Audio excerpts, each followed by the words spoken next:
Hello students, మనం last క్లాస్లో mole concept గురించి డిస్కస్ చేసుకున్నాం. ఏంటి 1 మోల్ అంటే అని చెప్పాం. 1 మోల్ అంటే mole is just a number అని చెప్పాము. Mole is just a number. ఎలా అయితే 1 డజన్ అంటే మనకి 12 యూనిట్స్ అంటే ఎనీథింగ్. 1 డజన్ ఆఫ్ మ్యాంగోస్ అంటే 12 మ్యాంగోస్. 1 డజన్ ఆఫ్ బనానాస్ అంటే 12 బనానాస్. ఎలా అయితే ఒక డజన్ 12 యూనిట్స్ రిప్రజెంట్ చేస్తుందో అలాగే ఒక మోల్ అనేది 6.023 ఇంటూ 10⁻23 యూనిట్స్ని మనకి అంటే that 1 mole is equals 6.023 into 10⁻23. Right. అయితే 1 మోల్ ఆఫ్ యాటమ్స్ అంటే 6.023 into 10⁻23 atoms.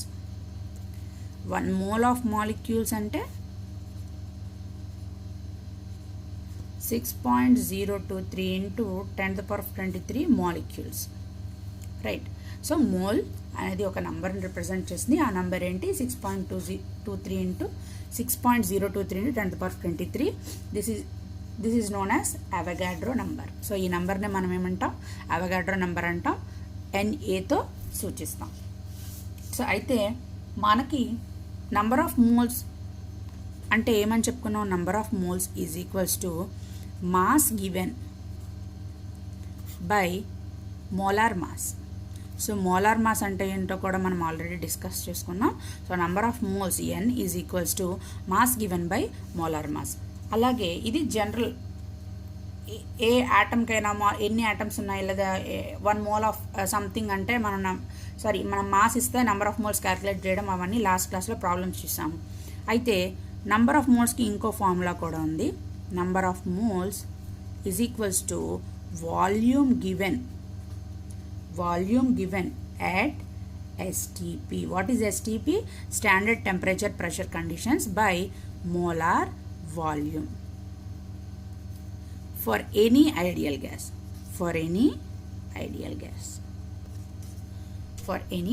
So ideal gas గనక మనకి ఇచ్చినట్లయితే సో ఫార్ములా ఏంటి? నెంబర్ ఆఫ్ మోల్స్ క్యాలిక్యులేట్ చేయడానికి volume given by molar volume at STP conditions.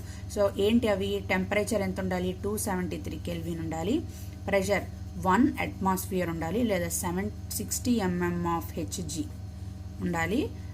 Temperature, pressure, volume ఎంత ఉండాలి? 22.4 litres ఉండాలి లేదా 22.4 dm³ లేదా 22,400 ml లేదా 22,400 cm³. ఓకే. సో ఇది వాల్యూమ్. అయితే మనకి ఫార్ములా ఏమని చెప్పుకున్నాం? Volume given by number of moles calculate చేయడానికి for ideal gas 22.4 litres at STP. Right. So ఇప్పుడు ఒక ప్రాబ్లమ్ సాల్వ్ చేద్దాం so that we will understand. Find volume occupied by 3 moles of CO2 at STP. ఏమైనా volume occupied అంటే ఏం calculate చేయాలి? Volume calculate చేయాలి. So మనం నంబర్ ఆఫ్ మోల్స్ ఎన్ని ఇచ్చారు? 3 moles. సో 1 మోల్కి ఎంత వాల్యూమ్ ఆక్యుపై చేస్తుంది? 22.4 లీటర్స్. అంతే కదా. ఐడియల్ గ్యాస్ లేదా ఈ CO2 గ్యాస్ అనేది 1 మోల్ 22.4 లీటర్స్ ఆక్యుపై చేస్తుంది. సో అదే 3 moles అయితే 1 ఇంటూ 3. సో 24 ఇంటూ 3 ఎంత వస్తుంది మనకి? Almost 67.2 litres.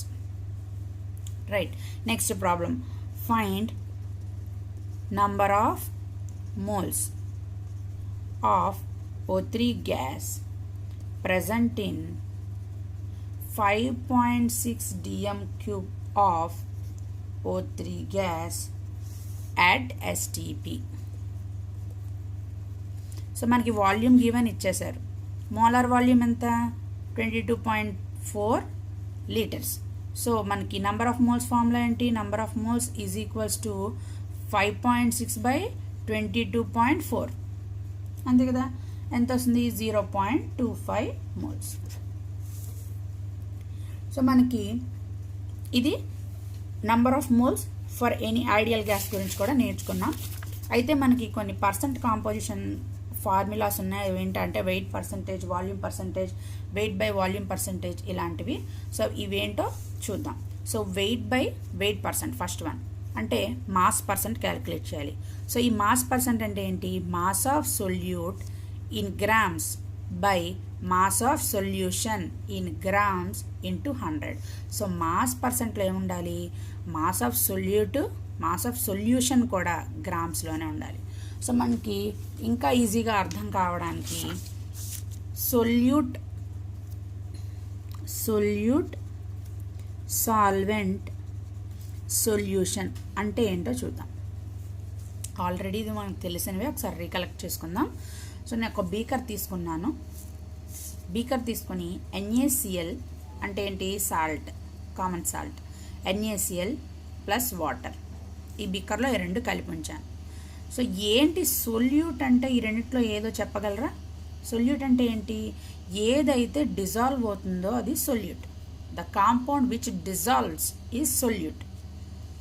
సాల్వెంట్ ఏంటి? సాల్వెంట్ అంటే the compound in which solute dissolves. In which అంటే ఇన్ విచ్ సొల్యూట్ డిజాల్వ్స్ అంటే ఏ కాంపౌండ్లో అయితే సొల్యూట్ డిజాల్వ్ అవుతుందో అది సాల్వెంట్. సొల్యూట్ డిజాల్వ్స్ అంటే NaCl అనేది కరిగిపోతుంది. ఏదైతే కరుగుతుందో అది సొల్యూట్. ఎందులో అయితే NaCl కరుగుతుందో లేదా ఎనీ కాంపౌండ్ ఎందులో అయితే కరుగుతుందో అది సాల్వెంట్. మనకు సింపుల్ సాల్వెంట్ మనకు తెలిసిందేంటి? వాటర్. రైట్. ఈ రెండు కలిపితే వచ్చేది solution. NaCl plus water is solution. Pure వాటర్ని సాల్వెంట్ అనే అంటాం, సొల్యూషన్ అనకూడదు. ఆ వాటర్లో ఏదైనా కలిస్తేనే సొల్యూషన్. సో షుగరో సాల్టో ఏదైనా కలిపితే, లేకపోతే ఏ కాంపౌండ్ అయినా కలిపితే ఆ కాంపౌండ్ని సొల్యూషన్ అని అంటాం. సో మనకి 3 టర్మ్స్కి క్లారిటీ వచ్చేసింది కదా, సొల్యూట్, సాల్వెంట్ అండ్ సొల్యూషన్. అయితే ఇక్కడ ఎందుకు ఈ మూడింటికి మధ్య తేడా తెలియడం ఇంపార్టెంటో చూద్దాం. చూడండి. A solution is prepared by dissolving 25 grams of sugar in 100 grams of water. Find weight by weight percent. ఇది కదా ఫస్ట్ క్వశ్చన్ మనకి. ఇది ఫస్ట్ క్వశ్చన్. అయితే మనకి ఏమిచ్చారు? మాస్ ఆఫ్ సొల్యూట్ ఇచ్చారా? మాస్ ఆఫ్ సొల్యూట్ ఏంటి? షుగర్ కదా. షుగర్ అనేది డిజాల్వ్ అవుతుంది, అందుకే షుగర్ సొల్యూట్. సో ఎన్ని గ్రామ్స్? 25 గ్రామ్స్. మాస్ ఆఫ్ మనకు ఇచ్చింది ఏంటి? Mass of solute by mass of solution. Mass of solute ఇచ్చేశారు. So mass of solution, mass of solution ఇచ్చారా? ఇక్కడ సాల్వెంట్ ఇచ్చారు. Very very important to understand the difference between solvent and solution. Water అని ఇస్తే అది సాల్వెంట్, సొల్యూషన్ అంటే అక్కడ mention చేస్తారు సొల్యూషన్ అని చెప్పి. సో వాటర్ అని ఇచ్చారు కాబట్టి ఇక్కడ ఏంటది? మాస్ ఆఫ్ సాల్వెంట్ మాత్రమే, that is equals to 100 grams. అయితే నాకు సొల్యూషన్ కావాలి కదా. ఫార్ములాలో ఏముంది? సొల్యూషన్ ఉంది, సాల్వెంట్ లేదు. సో అప్పుడు ఏం చేయాలి? Solute plus solvent is equals to solution. అంటే ఏమైంది? Solute 25 grams, 100 grams, 125 grams. So వాళ్ళు సబ్స్టిట్యూట్ చేసేసేయండి. Mass percent is equals to 25 by 125 into 100. So 25 ones are 25 5s are 100 by 5, 20%. Right. అర్థమైంది కదా ఎందుకు వాటర్ ఇంత డిఫరెన్స్ చెప్పుకున్నాం మనం సాల్వెంట్కి సొల్యూషన్కి. సో సెకండ్ ప్రాబ్లం చూద్దాం, ఇంకా డీటెయిల్గా అర్థమవుతుంది. ఎ saline solution with mass of 355 grams has 36.5 grams of NaCl dissolved in it. A saline solution అన్నారు అంటే డైరెక్ట్గా మనకు మాస్ ఆఫ్ సొల్యూషన్ ఇచ్చేసారు. సో మాస్ పర్సెంట్ ఎంత? అప్పుడు మనకి మాస్ ఆఫ్ సొల్యూట్ ఇచ్చారు, మాస్ ఆఫ్ సొల్యూషన్ ఇచ్చారు. సో సబ్స్టిట్యూట్ చేయండి. 36.5 by 355 into 100. ఓకే, 36.5 into 355 100 ఎంతో సమ్ ఆన్సర్ వస్తుంది. So second, volume by volume percent. So volume percent calculate చేయాలి. సేమ్ మాస్ పర్సెంట్ లానే volume of solute by volume of solution into 100. So ఇక్కడ కూడా చూడండి, 25 ml of ethanol dissolved in enough water to produce 200 ml solution. Find volume by volume percent. So volume by volume percent కావాలి మనకి. So volume of solute ఎంత? So volume of solute అంటే 25 ml by solution ఇచ్చేసారు డైరెక్ట్గా 200 ml into 100. Okay, so ఇప్పుడు మనం ఏంటి 0 cancel 4 5 ఎంత వచ్చి మనకి 50/4 అంతే కదా. సో మనకి 12.5% వస్తుంది. ఇది కూడా మనకి 10.3% వస్తుంది. So next problem 90 ml of H2O2 dissolved in 270 ml of water. So మనకి మాస్ ఆఫ్ సొల్యూట్ ఇచ్చారు ఎంత? Mass percent is equals to 90 ml. 270 ml of water. Water is a solvent కాబట్టి ఏంటి 90 ప్లస్ 270 చేస్తే 360 ml of solution. Volume of solution we will get by adding volume of solute and volume of solvent. So మనకి 90/360 ml into 100. Okay, 91s 94s 100/4 20%. Right. So next వచ్చేది weight by volume percent. Weight by volume percent చూడండి, mass by volume percent is equals to mass of solute in grams by volume of solution into 100. మనకి ఈ రెండు ఈజీగా గుర్తుంటాయి. ఇదే కొంచెం wait by volume అంటే పైన మాస్ ఉండాలి, కింద వాల్యూమ్ ఉండాలి, అంతే కదా. కింద ఎప్పుడు కూడా వాల్యూమ్ ఆఫ్ సొల్యూషనే ఉంటుంది లేదా మాస్ ఆఫ్ సొల్యూషనే ఉంటుంది. Mass of solute in grams are volume of solute in ml by volume of solution లేదా మాస్ ఆఫ్ సొల్యూషన్. ఈ మూడిట్లోని అవే సింపుల్ ఫార్ములాస్. సో ఇక్కడ ఇచ్చిన దాన్ని బట్టి మనం మార్చుకుంటూ ఉండాలి. నెక్స్ట్ చూడండి 50 grams of NaCl dissolved in 250 ml of solution. 50 grams of NaCl అంటే ఏంటి? 50 grams mass of solute by 250 ml of solution. Direct problem 250 grams into 100. 5 1s 5 5s 100/5 20%. అంతే కదా. So next one important mole fraction. So what is mole fraction? మనకు తెలుసు కదా, number of moles is equals to mass given by molar mass. మనం ఇప్పటివరకు తెలుసుకున్నాం. అసలు mole fraction అంటే ఏంటి? అది నంబర్ ఆఫ్ మోల్స్, ఇది mole fraction. So it is the ratio of number of moles of particular component to the total number of moles of component. అంటే ఇప్పుడు ఫర్ ఎగ్జాంపుల్ A, B అనేవి రెండు compounds ఉన్నాయి. So number of moles of A by total number of moles of both the components. అంటే mole fraction formula ఇదన్నమాట. Mole fraction ఈ సింబల్తో సూచిస్తాం. So mole fraction of A అంటే number of moles of A by total number of moles. అలాగే mole fraction of B అంటే number of moles of B by total number of moles, అంతే కదా. Na plus NB. Right. So ఎప్పుడు ఈ రెండు mole fractions కూడా 1కి ఈక్వల్గా ఉంటుంది. ఇది మనకి కొంచెం ఇది తర్వాత సొల్యూషన్స్ చాప్టర్లో వస్తుంది. సో ఇప్పటికి ఇంత నాలెడ్జ్ చాలు. అయితే మోల్ ఫ్రాక్షన్ ఆఫ్ A, మనం mole fraction of A calculate చేయాలంటే మనకి ఏం తెలిసి ఉండాలి? నెంబర్ ఆఫ్ మోల్స్ తెలిసి ఉండాలి. So number of moles of A ఏమవుతుంది? Number of moles of A is equals to mass by molar mass, అంతే కదా. నెంబర్ ఆఫ్ మోల్స్ తెలియాలి. సో నెంబర్ ఆఫ్ మోల్స్ ఫామ్లో తీసుకెళ్ళి ఈ మోల్ ఫ్రాక్షన్లో వేయాలి. సో దాన్ని బట్టి మనం మోల్ ఫ్రాక్షన్ క్యాలిక్యులేట్ చేస్తాం. అయితే ఒక ఎగ్జాంపుల్ ప్రాబ్లం చూద్దాం, మనకి ఈజీగా అర్థమవుతుంది. రైట్.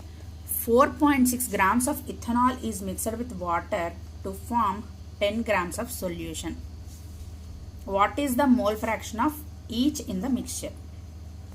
సో ఇక్కడ మనకి ఇచ్చింది ఏంటి? Ethanol water. ఇథనాల్ మాస్ ఎంత? 4.6 grams ఇచ్చారు. వాటర్ చూడండి, ఇథనాల్ని వాటర్తో కలిపితే టోటల్ మాస్ అనేది 10 grams, అంతే కదా. టోటల్ మాస్ అనేది 10 grams. సో 10 gramsలో ఇథనాల్ ఉంది, వాటర్ ఉంది. మనకు వాటర్ ఇవ్వలేదు. సో టోటల్ మాస్ ఇచ్చారు, ఇథనాల్ ఇచ్చారు. సో వాటర్ మాస్ ఎంత అయితే అప్పుడు 10 మైనస్ 4.6 అంతే కదా. సో 10 మైనస్ 4.6 అంటే ఎంత? 10.0 4.6 5.4 అంతే కదా. సో మనకి మాస్ ఆఫ్ వాటర్ ఇవ్వకపోయినా ఒక్క కాంపౌండ్ది టోటల్ మాస్ ఇస్తే ఇంకొకటి కనుక్కోవచ్చు. సో M2 ఎంత అయింది మనకి? 5.4. సో ఇక్కడ చూడండి, వాల్యూమ్ ఆఫ్ ఇథనాల్ ఫార్ములా ఏంటి? C2H5OH. మోలార్ మాస్ ఎంత? C24 5 16, 6 hydrogens, carbon 12 24, oxygen 16 46. So mass తెలుసు, మోలార్ మాస్ ఆఫ్ ఇథనాల్ కూడా క్యాలిక్యులేట్ చేసాం. మోలార్ మాస్ ఆఫ్ ఇథనాల్ ఎంత? 46. So number of moles of ethanol N1 అనుకున్నాం అనుకోండి, 4.6/46 0.1 మోల్. ఇక్కడ చూడండి, వాటర్ మోలార్ మాస్ ఎంత? 16 to 18. Molar mass of ethanol water 5.4/18 18 3s కదా. So 0.3 moles.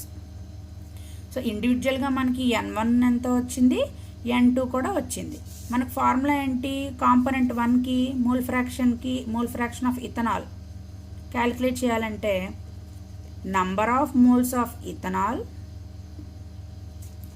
Total number of moles, అదే కదా number of moles. So total number of moles అంటే N1 plus N2. N1 plus N2 0.1 plus 0.3 0.4 అంటే 0.1/0.4 అంతే కదా. That is equals to 1/4. 1/4 అంటే 0.25. ఇప్పుడు mole fraction of water. So number of moles of water by total number of moles.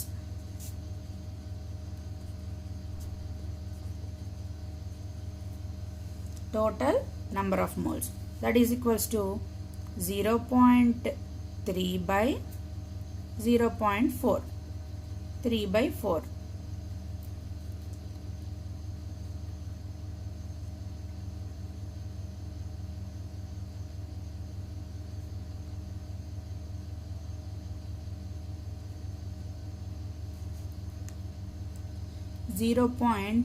.45 వస్తుంది. Okay, 0.45. Sorry, ఇది 0.75. 0.75. నేను ఏం చెప్పాను? Total moles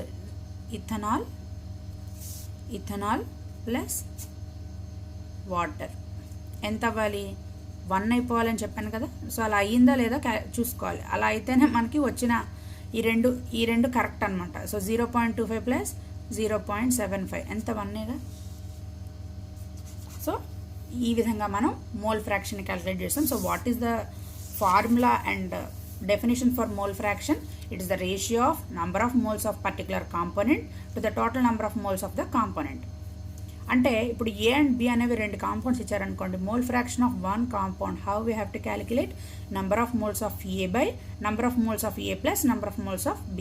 So number of moles of one component by number of moles of first component plus number of moles of second component.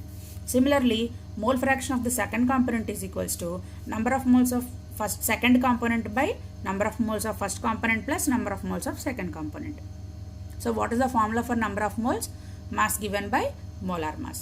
So ee vidhanga manam mole fraction kuda calculate cheyachchu.